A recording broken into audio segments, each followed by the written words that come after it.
ప్రజాప్రతినిధి న్యూస్ కి స్వాగతం. ఖమ్మం జిల్లా సత్తుపల్లి మండలం తంబూరు గ్రామంలో గత పాలకుల దౌర్జన్యం, అవినీతి అధికారుల వలన బడుగు రైతులు 50 ఏళ్లుగా సాగు చేసుకుంటూ జీవనం సాగిస్తున్న భూమిని కోల్పోవాల్సి వచ్చింది.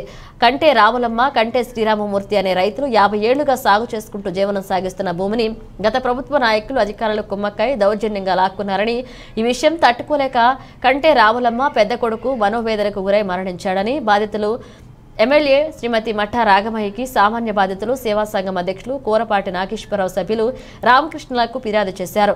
అధికారులు పాస్ పుస్తకాలు ఇప్పిస్తామని, డబ్బులు కూడా తీసుకుని పొలం కాగితాలు తీసుకుని అని వాపోయారు.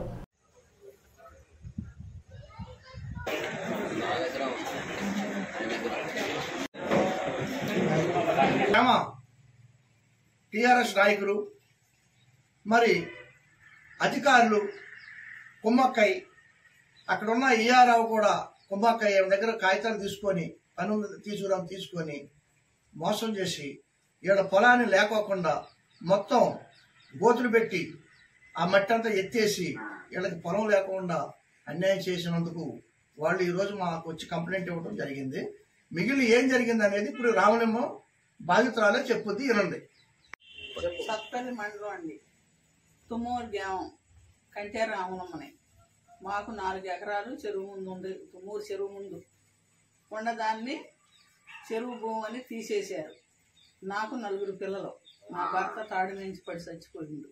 నాకు ఏమి న్యాయం చేస్తామనేమని ఊళ్ళో రాజకీయ నాయకులు, టీఆర్ఎస్ నాయకులు అందరూ కలిసి నాకు అన్యాయం చేశారండి. నాకు ఎవరు పట్టించుకున్న వాళ్ళు లేరు. 5 సంవత్సరాల క్రితం తీసేశారండి, పంటతోటి పాటుగా. ఈఆర్ఆర్ గారి దగ్గరికి వెళ్ళానండి. నా కాగితాలు మొత్తం తీసుకొని, నేను న్యాయం చేయండి అమ్మగారు అంటే ఏమి చేయలేదు, నేను ఆ కాగితాలు చూసుకొని పంపిస్తాను నీకు అని ఇచ్చింది. 2 నెలలు తిరిగానండి. నాకు 25,000 రూపాయలు ఇవ్వమంటే ఇచ్చానండి. ఇస్తే తీసుకొని కూడా చేయలేదండి నాకు న్యాయం. ఇక నీ కూలీ నాలు చేసుకొని పోతాను. నా పెద్ద కొడుకు కూడా మనీని పెట్టుకొని చనిపోయాడండి. ఒక అమ్మాయి, ఒక అమ్మ. ఆయనకు కూలీ నాలు చేసి పెట్టని చదివించుకుంటుందండి. చిన్న కొడుకు అమ్మాయి అబ్బాయి అండి, ఆడు కూలీ నాలు చేసుకుంటున్నారండి. అది నాకు న్యాయం చేయండి. ఇతను కూడా అదే పరిస్థితి. కావాలంటే ఇతనే బాధితులు మాట్లాడతాడు. నాది 2 ఎకరాల పొలం ఉందండి మా నాన్నోళ్ళకి. మా తాత ముత్తాతల కాడ నుండి ఉంటుందండి. అయితే మేము రెక్కల బతుకులతోనే కొడవలు తీసుకొని కోసుకునేవాళ్ళం, ఎత్తుకునేవాళ్ళం, అన్ని చేసుకునేవాళ్ళం అండి. అలాంటి దాన్ని మంచి నెరకమైన ఉన్న పొలాన్ని గొయ్యి చేసేసి తీసి చెరువు వాళ్ళ పొలాలలో కొంత పోసుకొని చెరువు కట్ట కొంత పోసేసుకొని, మీ పొలాలు లేదు ఇది చెరువు శిఖం అని చేసి బెదిరించి తొండంలో కూర్చుంటే ఆ తొండంలోనే కొట్టి వాళ్ళకి కప్పి పెట్టండి అని చెప్పారు.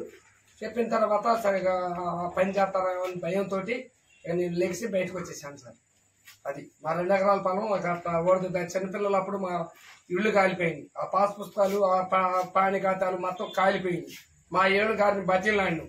పువ్వు కోత పోయి బతిలాడుతుంటే డబ్బులు కట్టించుకొని ఇది చేస్తా అది చేస్తానని చెప్పి చేయకుండా మానేశారు సార్. అది జరిగిందండి. ఈ సేవ తరఫున మేము ఇక్కడికి వచ్చి సంఘంలో చేరి ఈ మా రైతులకి మేము చెప్పుకున్నామండి.